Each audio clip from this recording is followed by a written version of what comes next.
Praise the Lord. मैं हूं आपका होस्ट पास्टर नासिर जॉन और आप देख रहे हैं प्रोग्राम सलीब की राह। सो नाजरीन, आप हमारा जो प्रोग्राम सलीब की राह, इसकी आपने 6 एपिसोड्स देखी और आपने मुख्तलिफ खादमों से खुदा के कलाम को सुना और 6 कलमात को आपने सीखा। और अभी हमारे साथ हमारे नए गेस्ट, हमारे खुदा के खादम पास्टर डॉक्टर ए.पी. जोशुआ साहब मौजूद हैं, जिनको खुदा ने ढेरों बरकत रखी, जो बाइबल को बहुत बारीक भी नीचे पढ़ते हैं और टीच करते हैं, जिनका तलक ट्रिनिटेरियन फेथ थियोलॉजिकल सेमिनरी से है और जो अपनी सेमिनरी में एज अ प्रिंसिपल खुदा का कलाम लोगों को टीच करते हैं और उनको सिखाते हैं। और उसके साथ साथ ये फेथ ट्रिनिटेरियन चर्च के फाउंडर और चेयरमैन भी हैं।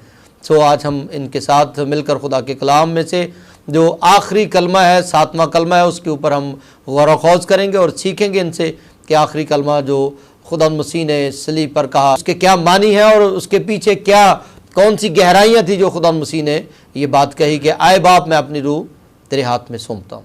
जी वेलकम भाई साहब, हम आपको अपने शो सलीब की राह में खुशामदीद कहते हैं और हम उम्मीद करते हैं कि आज आपका यहाँ पर आना, हमारे साथ बैठना और 7वें कलमे के ऊपर बातचीत करना हमारे नाजरीन के लिए बरकत का बायस होंगी। तो खुदा आपको बरकत दे। तो भाई साहब, हम वक्त को ज़ाया किए बगैर अपने टॉपिक पर आएंगे। 7वां कलमा हमने पिछले 6 कलमात मुख्तलिफ खादमों से सुने, उसकी बाबत हमने सीखा। तो 7वें कलमे के अंदर खुदा मसीह ने अपनी जान देते हुए कहा कि आए बाप मैं अपनी रूह तेरे हाथ में सौंपता हूँ। तो इसमें ये सबसे पहला क्वेश्चन मैं आपसे ये करना चाहता हूँ, हमारे नाज़रीन सुन रहे हैं इस वक्त, व्यूवर्स देख रहे हैं टेलीविज़न, तो इसमें मैं पूछना ये चाहता हूँ कि किन मानी में यीशु मसीह खुदा का बेटा था। बाकी बातें हम बाद में करेंगे। सबसे पहला क्वेश्चन ये है कि किन मानी में यीशु मसीह खुदा का बेटा था। हाँ जी, सबसे पहले तो मैं शुक्रगुजार हूँ PMI TV चैनल के लिए जी, आपके लिए कि आपने इस लायक समझा कि यह हकीर खादिम जी सर आज थैंक यू इस स्टूडियो में आकर इन कलमात के हवाले से गुफ्तगू कर सके जी सर। और मैं शुक्रगुजार हूँ सारी टीम के लिए जो इस वक्त यहाँ मौजूद है जी। Thank you sir, thank you so much. मैं शुक्रगुजार हूँ जी, थैंक यू पाशा, बहुत शुक्रिया जनाब। तो पाशा इसमें बताएं, आप इस बात पर रोशनी डालें, हमारे व्यूवर्स को आप बताएं कि किन मानी में यीशु मसीह खुदा का बेटा है। बाज़ दफ़ा लोग इस बात पर, इस टॉपिक पर बात करते हुए शर्माते हैं, घबराते हैं, परेशान भी होते हैं, सम टाइम उनके अंदर ये दिलेरी नहीं होती। तो मैं चाहता हूँ आप हमारे व्यूवर्स को बताएं कि किन मानी में यीशु मसीह खुदा का बेटा थी। सबसे पहले मैं इस बयान को पढ़ना चाहूँगा, इस कलमे को जी, जो कि लूका की इंजील के 23वें बाब की 46वीं आयत में दर्ज है जी। यूँ लिखा है कि फिर दोपहर के करीब से तीसरे पहर तक तमाम मुल्क में अंधेरा छाया रहा जी, और सूरज की रोशनी जाती रही और मकदस का पर्दा बीच से फट गया जी। फिर यीशु ने बड़ी आवाज़ से पुकार कर कहा, ऐ बाप मैं अपनी रूह तेरे हाथों में सौंपता हूँ, और ये कहकर दम दे दिया जी। ये कलमा जो पढ़ा गया है, ये इन कलमात की फहरिस्त में आखिरी कलमा है जो कि सपुर्दारी का कलमा है।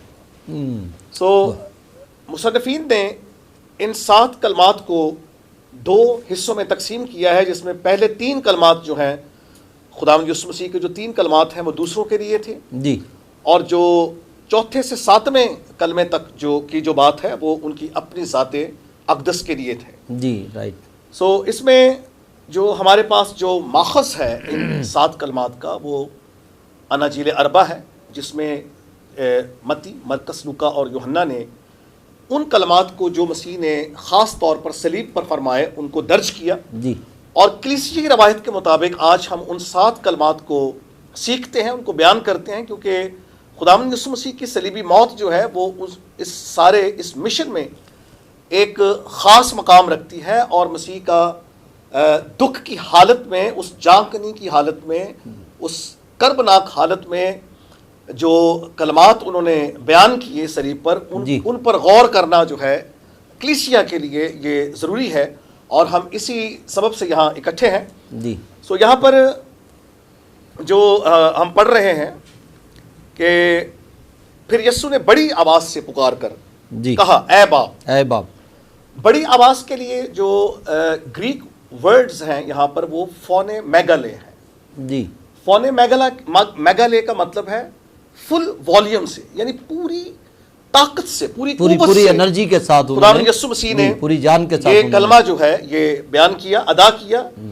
और इस लफ्ज से हमें ये पता लगता है कि खुदावंद यीशु मसीह सलीब पर मायूसी की आलम में ये सब कुछ नहीं कह रहे थे, ये कलमात अदा नहीं कर रहे थे, बल्कि ये कलमा जो है बड़ी आवाज से जब यीशु मसीह ने पुकारा है तो इन अल्फाज से पता लगता है कि खुदावंद यीशु मसीह कि ये मायूसी नहीं बल्कि ये एक फतह की ललकार थी। हालांकि उनको तकरीबन 6 घंटे हो गए थे स्लीप पर लटके हुए, तो उसके बावजूद ऐसी एनर्जी, ऐसी कुव्वत उस बदन के अंदर मौजूद थी कि उन्होंने बड़ी जान के साथ, बड़ी तवानाई के साथ ये जुमला कहा कि आए बाप मैं अपनी रूह तेरे हाथ में सौंपता हूँ। दरअसल यहाँ पर जो बात सीखने को हमें मिलती है उसमें ख़ास तौर पर खुदावंद यीशु मसीह के सामने जो बनी नौ इंसान के कफ़ारे का जो मिशन था जी, जब खुदावंद यीशु मसीह ने महसूस किया कि वो मिशन जो है पाया तकमील को पहुंच गया जी, तो खुदावंद यीशु मसीह ने उस रूहानी जज्बे में जी, उस रूहानी जज्बे में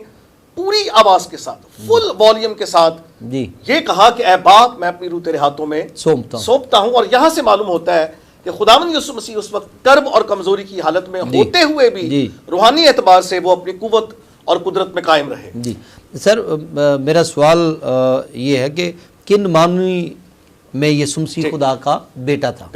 ये तो बड़ी अच्छी आपने तमीदी बातें कही। तो अब अभी हम अपने मकसद की तरफ आते हैं, अपने सवाल की तरफ कि किन मानों में यीशु मसीह खुदा का बेटा था? बाज़ दफ़ा ऐसे लोग लफ्ज़ी बेटा कह देते हैं, अलकाबी बेटा कह देते हैं, तो वो फ़र्ज़ी मान लेते हैं। तो क्या हकीकी बेटा था यीशु मसीह या वो सिर्फ लफ्ज़ी लफ्ज़ों तक ही महदूद था?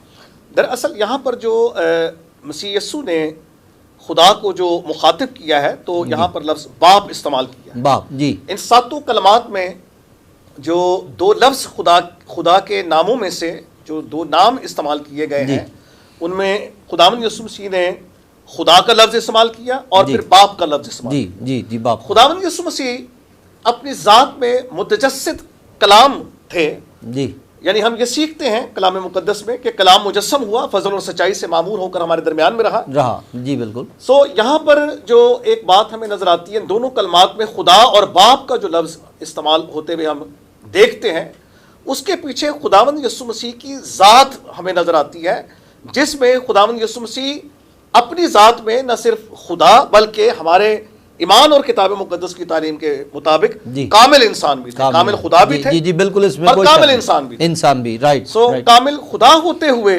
खुदावंद यीशु मसीह ने यूहन्ना की इंजील के 8वें बाब की 42वीं आयत में फरमाया कि मैं बाप में से निकला और दुनिया में आया हूं। इसके अलावा मेका के सहीफे के 5वें बाब के दूसरी आयत में जहां खुदावंद यीशु मसीह की जाए पैदाइश का जिक्र है कि बैतलहम इफ्राता गर्चे तू यहूदा के हजारों में शामिल होने के लिए छोटा है तो भी तुझ में से एक सरदार निकलेगा, उसका मसदर ज़माना साबिक़ा कदीमुल अय्याम से। कदीमुल अय्याम दरअसल यहाँ सर चश्मा तस्रीस बाप को जाहिर करता है जहां से मसीह सादिर हुए, यानी ये सदूर और ज़हूर जो है जो बतूने ज़ात में है। दरअसल इसी सदूर और ज़हूर की बुनियाद पर खुदावंद यीशु मसीह की इब्नियत का जो तसव्वुर है वो कायम होता है। और खुदावंद यीशु मसीह ने फरमाया कि मैं बाप में से निकला और दुनिया में आया हूं। जहां तक एतराज़ात की बात है तो इस एतराज़ की जो बुनियाद है दरअसल वो तसव्वुर है जिसमें शायद कोई जिनसी तौर पर लोग समझते हैं कि खुदावंद यीशु मसीह खुदा का बेटा है, लेकिन हम इस तरह से इसको नहीं समझते, ना बाइबल इसको बयान करती है। ये तो नौज़बिल्ला मतलब ये बिल्कुल जिस्मानियत की तरफ इशारा है, ना कि इसमें कोई रूहानी बात है। तो जब वो बाप में से निकला है तो रूहानी एतबार जी जी रूहानी एतबार और ये सदूर और ज़हूर जो है, ये जो इब्नियत का जो ताल्लुक है, इसके हवाले से क्लूसियों के खत के पहले बाब की 15वीं आयत में लिखा है कि वो अनदेखे खुदा की सूरत और तमाम मखलूकात से पहले मौजूद है। और फिर ये नहीं कि ऐदनामा जदीद में ये इब्नियत का तसव्वुर है, बेटे होने का तसव्वुर है, बल्कि ऐदनामा अतीक में खास तौर पर ज़बूर की किताब में मेका की किताब में से मैंने आपको हवाला दिया। ज़बूर 2 में लिखा है कि तू मेरा बेटा है, आज तू मुझसे पैदा हुआ। फिर लिखा है कि बेटे को चूमो जी, बेटे को चूमो। किसी एक वक्त में जब सिदरक मिसक और अब्द नजू को हम आग में देखते हैं, मिट्टी में डाले हुए देखते हैं, तो उस वक्त कुदरती तौर पर एक हकीकत जो है वो नबूकदनेस्सर बादशाह के मुंह से निकलती है कि मैंने 3 शख्स फेंकवाए थे लेकिन चौथा कहां से आया? चौथे की सूरत जो है इलाजादे की सी। जी जी, praise the lord, praise the lord, तारीफ हो। जी या बेन एलोहीम जी खुदा के बेटे का सा है, जी तो ये तस्वुर अहदनामा अतीक में मौजूद है जी, बिल्कुल हमें और पुराने जदीद अहद में में भी ये बातें ये मिलती बात जो है मौजूद है। खुदा ने खुद यीशु मसीह को बवक्ते बपतिस्मा लिखा है कि आसमान खुल गया और आवाज आई कि ये मेरा प्यारा बेटा है जिससे मैं खुश हूं। बाज लोग ये कहते हैं कि अगर जब तुम ये कहते हो कि खुदा का बेटा जी तो आसमान फट जाए और जमीन शिक हो जाए जी, तो हम ये कहते हैं कि आसमान फटा ही था तो ये आवाज आई थी कि ये मेरा प्यारा बेटा है जिससे मैं खुश हूं। जो हमारे जो पड़ोसी हैं उनकी किताब में भी सूरह इनाम की 101 आयत में लिखा है कि खुदा के यहाँ वलद कैसे हो सकता है जी, जबकि उसकी कोई बीवी नहीं है जी, कोई बीवी तो नहीं। वहां ये आयत लिखी हुई बदी उस समावात वल अर्द अन्ना युकूनु लहु वलदुम वलम तकुन लहु साहिबा, कि उसके यहाँ कैसे बेटा हो सकता है जी, जबकि उसकी बीवी नहीं। यही सवाल जब फरिश्ता इनकी किताब के मुताबिक मुकद्दसा मरियम के पास आता है और कहता है कि मैं खुदा का भेजा हुआ हूं ताकि तुझे पाकीज़ा लड़का बख्श दूं, तो वहां मुकद्दसा मरियम कहती है कि मेरे यहाँ बेटा कैसे हो सकता है जबकि मेरा कोई शौहर नहीं। तो यहाँ पर एक हकीकत सामने आती है जी सर, हम यहीं से कि अगर बगैर शौहर के बेटा मुमकिन है तो बगैर बीवी के बेटा मुमकिन भाई साहब हम यहीं से दोबारा से शुरू करेंगे। अभी नाजरीन अभी वक्त हुआ चाहता है एक ब्रेक का, एक छोटी ब्रेक लेंगे और आप कहीं मत जाइएगा, देखते रहिए PMI TV। जल्दी हम वापस आएंगे और हम यहीं से फिर दोबारा बात करेंगे। लेते हैं एक छोटा ब्रेक, आप हमारे साथ रहिएगा। God bless you.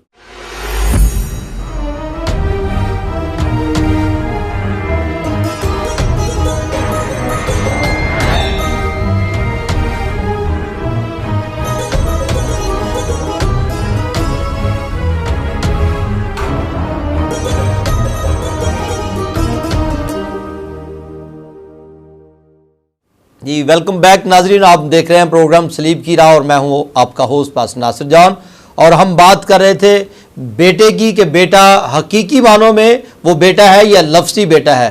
तो खुदा के खादम पास्टर AP जोशुआ साहब हमें बता रहे थे कि वो हकीकी बेटा है और हम दोबारा से अपनी बात को कंटिन्यू करेंगे। जी पारी साहब, तो इसमें एक बात और भी सीखने वाली है कि बेटे खुदा के बेटे का जो एक फिक्रा है जी, ये अहदनामा अतीक में भी इस्तेमाल हुआ है जी, यानी पैदाइश की किताब के 6ठे बाब में खुदा के बेटों ने आदमी की बेटियों को देखा। जी जी जी, तो खैर ये एक बिल्कुल अलग बहस है, इस बहस में मैं नहीं जाना चाहूंगा, लेकिन इसके अलावा बनी इसराइल को यह कहा गया है कि तू मेरा बेटा बल्कि पहलौठा बेटा है जी। तो बनी इसराइल को जिन मानों में बेटा कहा गया दरअसल वो पहली चुनिदा कौम होने के एतबार से। फिर जब आप अयूब की किताब को पढ़ते हैं तो 38वें बाब में आपको ये फिक्रा मिलता है कि खुदा के बेटे खुशी से ललकारते थे जी, सुबह के सितारे मिलकर गाते थे जी। तो यहां दरअसल खुदा के फरिश्ते मुराद हैं जी, राइट। और यहां फरिश्तों को उनकी पाकीज़गी के एतबार से बेटा कहा गया। और फिर यूहन्ना की इंजील में लिखा है कि वो अपनों में आया और उसके अपनों ने उसे कबूल ना किया, लेकिन जितनों ने उसे कबूल किया उसने उन्हें खुदा के फर्जंद बनने का हक बख्शा। यानी हम जो यीशु मसीह पर ईमान लाते हैं उस ईमान लाने के सबब से हम भी खुदा की फर्जंदियत में दाखिल होते हैं। जिस तरह से बनी इसराइल जो हैं वो चुने जाने के सबब से और फरिश्ते जो हैं वो अपनी पाकीज़गी के सबब से जी, और हम ले पालक होने के एतबार से खुदा के बेटे हैं। लेकिन यीशु मसीह खुदा का बेमिसल, जिसके लिए ग्रीक वर्ड जो इस्तेमाल हुआ मोनोगिनेस जो लफ्ज इस्तेमाल हुआ यूनिक सन है, यानी उसका जो बेटे होने का जो मफहूम है वो दीगर तमाम बेटे होने के मफहूम से जुदा है और मुमताज है। खुदावंद यीशु मसीह बेटा हुआ, हाँ जी, वो लकबी या कोई लफ्जी नहीं, वो या मजाजी या लफ्जी बेटा नहीं, बल्कि बाप और बेटे का ये हकीकी रिश्ता है।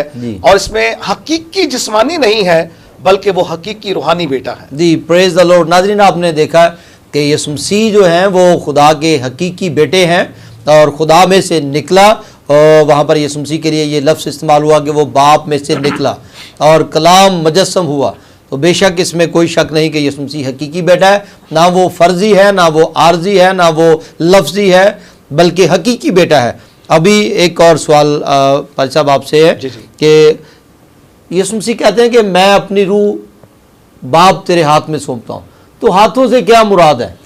दरअसल जी हाँ, बहुत अच्छा सवाल है आपका। जी जी। दरअसल खुदा के हाथ या खुदा की आंख या खुदा का जो दिल लफ्ज इस्तेमाल हुआ है। जी जी, ये बिल्कुल दरअसल ये बिल्कुल बात इस बात पर भाई साहब लोग वो सोचने लगते हैं कि क्या जैसे मेरे हाथ है खुदा के भी ऐसे ही हैं, जैसे मेरे कान है खुदा के भी ऐसे हैं। ऐसा नहीं है, खुदा खुदा है और खुदा के लिए जो एक खास तौर पर जो लफ्ज खुदा यीशु मसीह ने फरमाया कि खुदा रूह है। जी, खुदा रूह है और रूह के गोश्त और हड्डी नहीं है। बिल्कुल ठीक। खुदा का कान नहीं है जी, यानी हमारे जैसा नहीं जी, हमारे जैसा नहीं। खुदा की आंख है लेकिन हमारे जैसी नहीं है। खुदा की आंख, खुदा का कान या खुदा के हाथ जो है उसकी शान के छाया है, हमारे जैसे नहीं। यही बहुत बड़ा इम्तियाज है खुदा और इंसान में। यहाँ हाथों से मुराद दरअसल ताकत, कुदरत और इख्तियार। हाँ जी, बिल्कुल। और किताब मुकद्दस में भी लिखा है तेरा हाथ कुदरत के सबब से जलाली है, जो दुश्मनों को चिकनाचूर कर देता है। जैसे कुदरत के अंदर मतलब हम देखते हैं कि बड़े बड़े पहाड़ हैं, बड़े बड़े टीले, सूरज, चांद, सितारे, तो वो अपनी अपनी जगह पर कायम है, तो हम कहते हैं ये खुदा की कुदरत है। हाँ जी, उसके हाथ की सनत है, उसके हाथ की कुदरत है। जी जी, प्लीज। अच्छा, इसमें भाई साहब एक चीज और मैं पूछना चाह रहा हूँ कि खुदा यीशु मसीह कहते हैं मैं अपनी रूह तेरे हाथों में सौंपता हूँ। तो बात दफा इस बात पर बड़ी बहस है, हम कोई लंबी बहस तो नहीं करेंगे, हमारे पास टाइम बहुत कम है, लेकिन इस पे आप चंद लफ्जों में आप जरूर इस बात पर रोशनी डालें कि रूह जो है, ये बाज़ दफ़ा लोग कहते हैं कि खुदावंद में दो रूहें थी, यानी एक पाक रूह और एक वो इंसानी रूह। तो और वो कहते हैं जी कि खुदा के रूह ने तो पहले ही छोड़ दिया चौथे कलमे के अंदर, और यहाँ पर जो उनका अपना रूह था, इंसानी रूह था, वो भी वो बाप के हाथ में दे देते हैं। तो भाई साहब यहाँ पर बड़े लोग कंफ्यूज हैं, क्या ये दो रूहें थी या रूह के बारे में आप क्या फरमाएंगे, क्या हमारे नाज़रीन को आप? दरअसल मसला ये है कि ये एक बहुत ही बारीक नुक्ता है, लेकिन इससे पहले मैं अर्ज कर चुका हूँ जी कि खुदावंद यीशु मसीह अपनी ज़ात में, अपनी शख्सियत में सिर्फ खुदा नहीं है जी, खुदा होते हुए इंसान भी है। तजस्सुम से पहले खुदावंद यीशु मसीह के बारे में हम ये सीखते हैं कि वो सिर्फ खुदा है जी, लेकिन बाद तजस्सुम वो जो पहले सिर्फ खुदा था जी, इंसानी जात को इख्तियार करने के सबब से वो इंसान बन गया, वो इंसान भी हो गया। राइट, ठीक है जी। बैक वक्त कामिल खुदा जी और कामिल इंसान बिल्कुल। दरअसल यहाँ पर जो लफ्ज ए बाप मैं अपनी रूह तेरे हाथों में सौंपता हूँ, तो बहसियत इंसान खुदावंद यीशु मसीह बाप से मुखातिब है जी जी जी। और अपनी रूह का जो यहाँ पर जो मफहूम है, दरअसल हम जब ये कहते हैं दो रूहें कहते हैं, तो इस तरह से हम थियोलॉजिकल टर्मिनोलॉजी जो है उससे हम बाहर निकल जाते हैं जी। दरअसल इसके लिए एक चीज और मैं पूछना चाह रहा हूँ, तो इसमें एक चीज और है कि बाज़ दफा लोग इसमें एक चीज और ऐड कर देते हैं कि इसमें कलमा रूह थी जी, तो मतलब वो नहीं, ये दरअसल यही मैं आपसे अर्ज कर रहा हूँ कि जब हम थियोलॉजी की, इल्म इलाही की जो खास इस्तिलाहात हैं जिनके तहत हम इन मौज़ूआत को सीखते और समझते हैं, जब हम उनकी जगह दूसरे अल्फाज और फिक्रे इस्तेमाल करते हैं तो फिर हम डी ट्रैक होते हैं। दरअसल मैं आपसे अर्ज कर रहा हूं कि खुदावंद यीशु मसीह अपनी शख्सियत में खुदा और इंसान है, और यहां पर जब आप ये लफ्ज इस्तेमाल करते हैं कलमा रूह, तो कलमा रूह जो है दरअसल ये इल्म इलाही की इस्तिलाह नहीं है। कलाम जो है वो खुदा है, और इसके लिए जो इल्म इलाही की जो इस्तिलाह है वो इलाही ज़ात है। खुदावंद यीशु मसीह इलाही ज़ात है, और उस इलाही ज़ात ने इंसानी ज़ात को इख्तियार किया।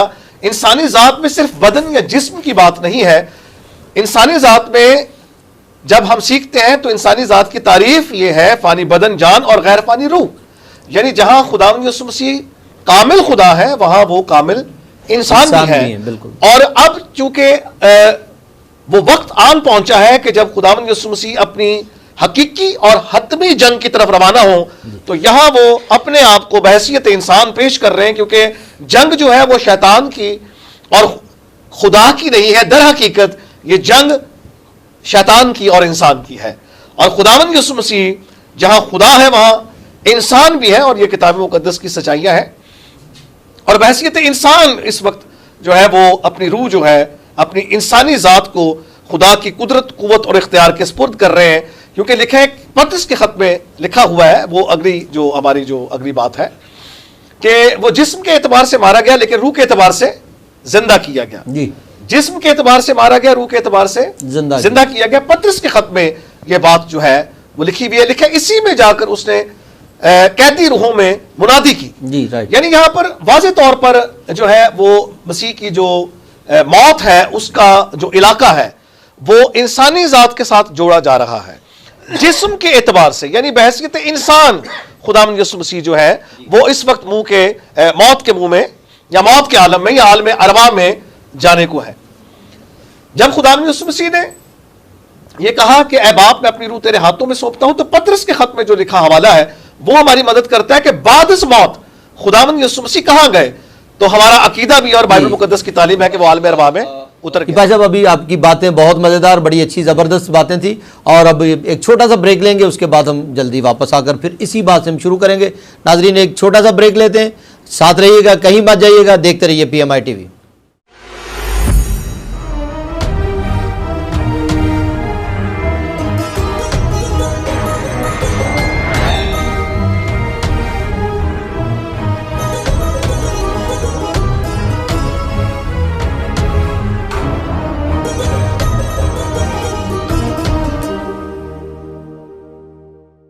जी नाजरीन, वेलकम बैक। हम अब देख रहे थे प्रोग्राम सलीब की राह, और हम बात कर रहे थे खुदा के बेटे की। खुदा के बेटे का अपने बाप के हाथों में रूह को सौंपना, और बाप के हाथों से क्या मुराद है और रूह से क्या मुराद है।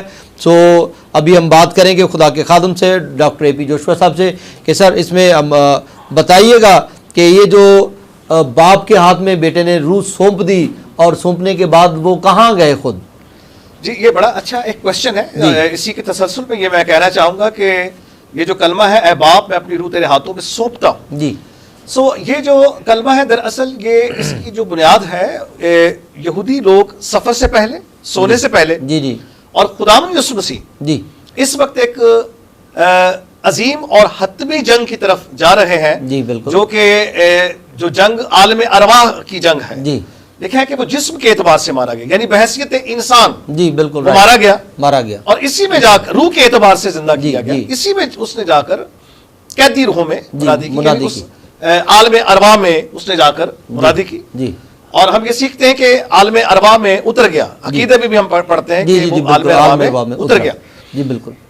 और दरअसल मौत जो है, जिसे हम समझते और सीखते हैं, तो पहली जो मौत है, यानी एक किस्म जो मौत की है, वो जिस्मानी मौत है जी, जिस्मानी मौत, जिसमें रूह बदन से जुदा हो जाती है जी, राइट, जिस्मानी मौत है जी, और एक रूहानी मौत है जी, जिसमें गुनाह के सबसे इंसान खुदा से जुदा हो जाता है। जैसे कि आदम हुआ जी जी, वहां पे लिखा है जिस रोज तूने खाया तू मरा, वो फल की बाबत। हालांकि उसके बाद वो 930 साल तक जीता रहा, तब लिखा उसके बेटे और बेटियां पैदा हुई। बिल्कुल, तो यहाँ पर दरअसल जिस्मानी मौत का भी जो है वो जिक्र है, राइट, और रूहानी मौत का जिक्र, रूहानी मौत का भी, राइट। फिर मुकाशफा की किताब में लिखा है कि उसे दूसरी मौत से कुछ नुकसान ना हो, कोई नुकसान ना होगा। तो दरअसल इस निस्बत से वो तीसरी है, लेकिन अगर रूहानी मौत को देखा जाए और उस दूसरी मौत को, यानी उस अबदी हलाकत को, जिसमें इंसान जो गुनाह की हालत में इस दुनिया से चले गए बगैर तौबा के जी जी, वो अब तक खुदा से जुदा होकर उस जलती आग में, अजाब में तड़पेंगे, राइट। अब दरअसल सही जो मौत का जो सही और हकीकी जो कब्जा हमें नजर आता है बाइबल मुकद्दस के मुताबिक, वो आलम अरवा, बिल्कुल। और खुदावंद यीशु मसीह ने दरअसल कैदी रूहों में जाकर मुनादी के लिए जो लफ्ज ग्रीक वर्ड है, वो क्रियोसो लफ्ज इस्तेमाल हुआ है, क्रियोसो, हाँ जी। तो दरअसल उसका मतलब जो है वो ऐलान करना भी है, ऐलान करना, यानी खुदावंद यीशु मसीह आलम अरवा में गए और वहां जाकर खुदावंद यीशु मसीह ने अपनी फतह का ऐलान किया, फतह का ऐलान किया। यूनानी लफ्ज क्रियोसो जो लफ्ज है, फतह का ऐलान किया। और फिर लिखा है, अमाल की किताब में लिखा है कि खुदा ने मौत के बंद खोलकर उसे जिंदा किया। आलम अरवा एक ऐसा आलम है जहां कोई रूह भी जो जाती है वो वहां उसकी गिरफ्त में चली जाती है जी।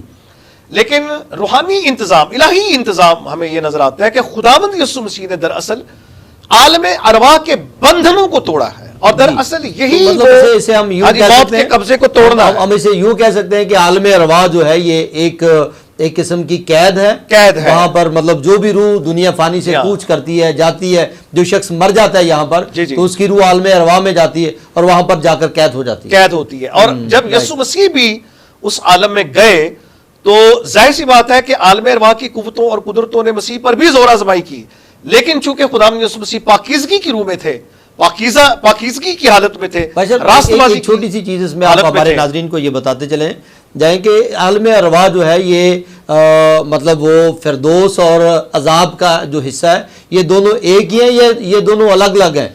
नहीं, दरअसल एक हिस्सा कहीं और है, दूसरा हिस्सा कहीं और, अलग बहस है। जी बिल्कुल, ये अलग ज्यादा नहीं कहूंगा, लेकिन एक दो लफ्जों में आप हमारे नाजरीन को ये बताते जाएं। लूका की इंजील में जो गरीब लाजर और अमीर आदमी का जो हवाला है जी, वहां हमें दोनों का आलम अरवा में जिक्र मिलता है, उतरते हम देखते हैं वहां जिक्र उसका मिलता है। जी, एक तरफ अजाब और एक तरफ आराम है। मतलब ये दो एक ही आलम है, एक ही जगह है, एक ही मकाम है, लेकिन उसके दो बड़े हिस्से हैं, बड़े ये बीच में गड़ा है, पार्ट में हमें नजर आता है। राइट, एक तरफ फिरदौस और एक तरफ, यानी ये नहीं है कि कुछ एक नीचे है एक ऊपर है या एक दाएं है, तो ये आपसे अर्ज किया कि ये एक अलग बहस है, बहस अलग है। राइट। खुदावंद यीशु मसीह पर जब मौत ने बंधन डाले हैं जी, तो मसीह अपनी पाकीज़गी के सबब से उन बंधनों पर और उन जुओं पर गालिब आए, और मसीह का मुर्दों में से जिंदा हो जाना आलम अरवा पर, मौत पर और कब्र पर फतेह याबी की एक मुकम्मल और काफी दलील है। जी, राइट। ये बड़ा सबूत है कि खुदावंद यीशु मसीह मौत पर और कब्र पर और आलम अरवा पर गालिब आ गए। और यहां पर एक फतह की ललकार हमें नजर आती है, ऐ मौत तेरा डंक कहां गया, तू तो फतह का लुकमा हो गई। और मैं यहां पर जो एक तशरीही तर्जुमा करता हूं, जाहिर सी बात है कि हर फतह के पीछे एक फातेह है। जी, फातेह, बिल्कुल राइट। सो मैं यहां पर यह कहता हूं कि ऐ मौत तेरा डंक कहां गया, तो फातेह का लुकमा हो गई। मौत ने हजारों, लाखों और करोड़ों और अरबों इंसानों को निगल लिया। जो भी आया इस दुनिया में, जो औरत से पैदा हुआ उसे निगल लिया, वो मौत के कब्जा में आया। मौत ने उसे अपनी लपेट में लिया, वो बच नहीं सका मौत से। जी, कब्र, आलम अरवा और मौत, इन तीनों का एक गहरा ताल्लुक है। कब्र जो है वो एक फिनोमिना है उस मौत का, जहां मुर्दे को रखा जाता है और मट्टी जो है, जमीन जो है, उसकी हड्डियां भी चबा जाती है, लेकिन खा जाती है। खुदावंद यीशु मसीह के पस मंजर में जब हम कब्र का मुआवजा करते हैं तो कब्र हमें मगलूब और शिकस्त खाती भी नजर आती है।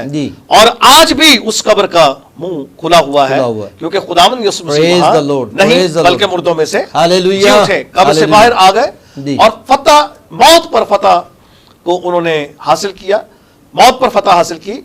और इस तरह से खुदावंद यीशु मसीह ने मौत पर फतह याबी का शादियाना बजाया। आमीन, आमीन, प्रेज द लॉर्ड। नाज़रीन, आप देख रहे थे प्रोग्राम सलीब की राह, और इसमें आपने सुना कि डॉक्टर ए पी जोशुआ साहब ने बड़ी तफसील के साथ और बड़े जामा अल्फाज में उन्होंने इस बात को बयान किया। ये 7वां कलमा, जिसके अंदर बहुत ज़्यादा गहराइयाँ अभी तक मौजूद हैं, और अभी हमारे पास इतना वक्त नहीं कि हम इन सारी बातों को आज इस प्रोग्राम में सुन सके खुदा के खादम से, लेकिन इन्होंने फिर भी बड़ी तफसील के साथ इन सारी बातों को बयान किया कि मसीह जो है वो किन मानी में वो खुदा का बेटा है। नंबर 2, उन्होंने इस बात पर भी बड़ी गौर तलब बातें कही कि खुदा के हाथों से क्या मुराद है, खुदा यीशु मसीह ने अपनी रूह खुदा के सुपुर्द कर दी से क्या मुराद है, और यीशु मसीह अपनी रूह खुदा बाप के हाथ में देकर कहाँ गए, किस मकाम तक गए, आलम अरवा में गए, और आलम अरवा के बाद उन्होंने वहाँ पर जाकर क्या कुछ किया। तो हमने ये सारी बातें तफसील से सीखी कि यीशु मसीह ने कैसे जाकर मौत के बंधनों से अपने आप को छुड़ाकर और हमें उसने आज़ाद किया, और आज भी उसकी कब्र खाली है। दुनिया में आज तक जो कोई आया वो मौत के कब्जा में रहा, आलम अरवा के कब्जा में रहा। कोई भी शख्स ऐसा नहीं दुनिया में, जब से दुनिया पैदा हुई और दुनिया के आखिर तक, आज तक कोई हमें ऐसी कब्र नजर नहीं आती जिसका मुंह खाली हो, जिसका मुंह खुला हो। खुदा उनका शुक्र हो कि खुदा यीशु मसीह ने आज मौत और कब्र पर फतह पाकर वो आज हमारे दरमियान में है। उसने कहा जहां 2 या 3 मेरे नाम से जमा होंगे मैं वहां पर हाजिर हूं। तो नाजरीन, हमने खुदा के कलाम में से इन सारी बातों को सीखा। यकीनन ये 7वां करना चाहूंगा, मैं इसको थोड़ा सा कंक्लूड करना चाहूंगा जी। तो मैं ये कह रहा था कि कब्र ने तमाम उन इंसानों को जो मर गए उनकी हड्डियां भी चबा गई, लेकिन जब खुदावंद यीशु मसीह को रखा गया तो फिर इस सारे वाक़े में हम पढ़ते हैं कि चट्टानें तिड़क गई, तिड़क गई, बिल्कुल ठीक है दीदी, राइट। फिर आसमान से फरिश्तों का नज़ूल हमें नजर आता है, प्रेज द लॉर्ड। फिर रोमी मोहर का टूटना हमें नजर आता है, सारी बातें नजर आती हैं। हालेलुया। सो खुदावंद यीशु मसीह को जब कब्र में रखा गया तो कब्र मसीह पर गालिब नहीं आ सकी, कब्र मसीह को चबा नहीं सकी, बल्कि खुदावंद यीशु मसीह ने उसे अपना लुकमा बना दिया। हाँ, लिखा है कि मौत तेरा डंक कहाँ कहाँ रहा, गया? मौत फतह का लुकमा हो गया। आमीन। तो Praise एक the Lord. बहुत बड़ी खुशखबरी है कायनात के लिए जी। कि खुदावंद यीशु मसीह ने अपने मिशन को तकमील तक पहुंचाते हुए जी। कब्र पर, मौत पर और आलम अरवाह पर फतह पाई। इसलिए वो फातह मौत है, जी। फातह कब्र और फातह आलम अरवाह है। Praise एक the Lord. बहुत बड़ी Praise the Lord. फतह है जो Praise खुदावंद the Lord. यीशु मसीह ने हासिल की आमीन, और वो फतह उससे हमें दे दी। आमीन। Praise कि हम भी the Lord. मौत पर बहुत गालिब शुक्रिया सर, बहुत शुक्रिया। थैंक यू वेरी मच आपकी इस कीमती इन्फॉर्मेशन के लिए, आमीन। कीमती मैसेज के लिए जो आपने यहाँ हमारे व्यूवर्स को दिया। नाजरीन, आपने देखा खुदा के खादम ने कैसी जाम फशानी के साथ इन बातों को बयान किया और यकीनन आपको बरकत मिली होगी और इसी तरह आपको बरकत मिलती रहेगी। हमें इजाज़त दीजिए, वक्त बहुत शॉर्ट था हमारे पास और हमारे प्रोग्राम का वक्त ख़त्म हुआ चाहता है और हम जल्दी आपको मिलेंगे ईस्टर के प्रोग्राम के साथ और आप जल्दी ही अगले संडे आप खजूरों का एतवार मनाने को है, वहाँ पर पाम संडे की इबादत आप करने को है, तो हम पाम संडे के हवाले से भी जल्दी अपने एक नए गेस्ट के साथ यहाँ पर आपको मिलेंगे और हम चंद बातों को सीखेंगे खजूरों के एतवार के हवाले से और हम नई बातों को सुनेंगे। ईस्टर के प्रोग्राम में यीशु मसीह का जिंदा हो जाना, मौत पर फतह पाना और यीशु मसीह का आलम अरवाह पर गालिब आ जाना, हम इन सारी बातों को सीखेंगे। तो हमारे साथ रहिएगा, खुदावंद आपके साथ हो। God bless you. मुझे और मेरी टीम को इजाज़त दीजिए, जो कराची PMI स्टूडियो में सारी टीम मौजूद है, जिन्होंने बड़ी जांफशानी के साथ इस सारे प्रोग्राम को कामयाब बनाने में हमारी मदद की, हमारे साथ रहे। सो गॉड ब्लेस यू ऑल।